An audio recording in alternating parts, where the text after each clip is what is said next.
Hi, this is James from PrimaFacie, and today we're going to talk a little bit about how we're using autofill inside of PrimaFacie.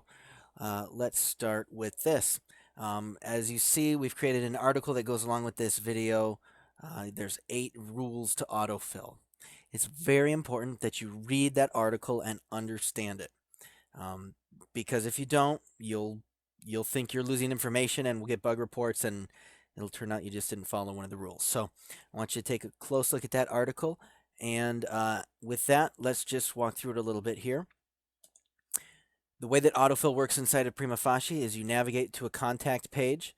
So let's say Boy Wonder Robin Boy Wonder, right? He's the primary contact on a case. So he's a petitioner or a beneficiary. He's the main person we're dealing with. In his contact page, you see there's a tab that says Info.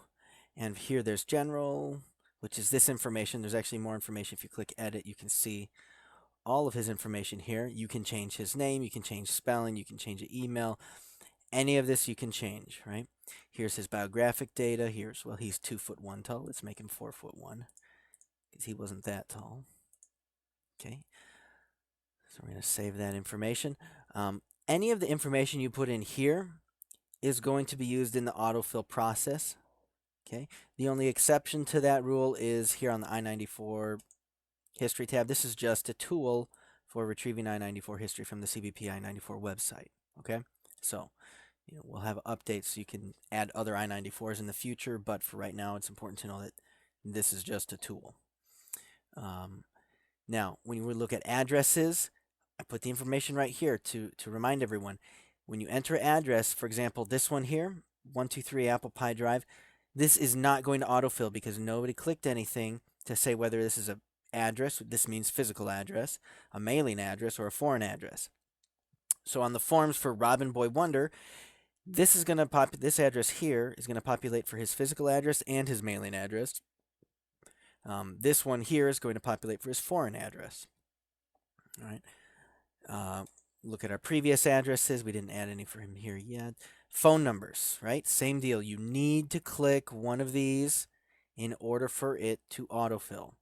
You can put in a phone number, but if you don't tell the system what kind of phone number is, then it doesn't know what field to put it in. And the other thing to remember here is pager, Skype, and other. Those won't autofill anywhere. There's no form that asks for a pager number, a Skype number, or an other number. But they ask for work, home, mobile, and fax. Home is also the same as daytime. Okay, so make sure you do that when you're doing your phone numbers. Job history, they show up in reverse order there. Educational history, criminal history. All of these things are going to be used to autofill in the appropriate forms. So now let's take a look at a form. Let's go to the I-130. That is found right here. And you'll see we've defined everybody for these things here. Now you'll notice when you change a role, it's going to warn you, hey, are you sure you want to change roles? This will erase any of the previous autofill data on this form. This action cannot be undone because what happens is it will re-autofill the form with here, Batatat Man's information, or let's change it to Scurvy Bill. Yes, change it. It's going to update the role and it's going to perform the autofill operation. So let's open up that form just so I can explain a little more. You'll see on the forms now, any field that's highlighted in green is something that's going to be autofilled by PrimaFacie.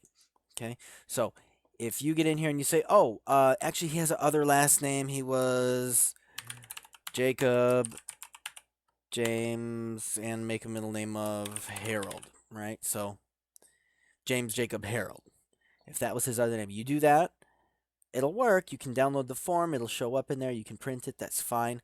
But if for some reason you go out and you autofill this form again, and remember that can happen when you change the role, when you click autofill here, or when you click the autofill all button to autofill all the forms in this case.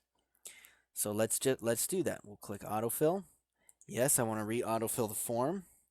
And now when we got to wait for that to finish. There, autofilled. We go back into the form and we say, hey, my other name is gone now. It lost my data. It didn't lose your data. You overwrote it with nothing, right? because for that person in their contact profile, you didn't enter that information there and you should have. Okay, so that's something important to be aware of in the autofill process as well.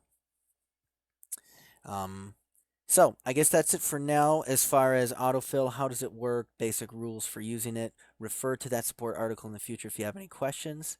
I'm James, and thank you for checking out PrimaFacie.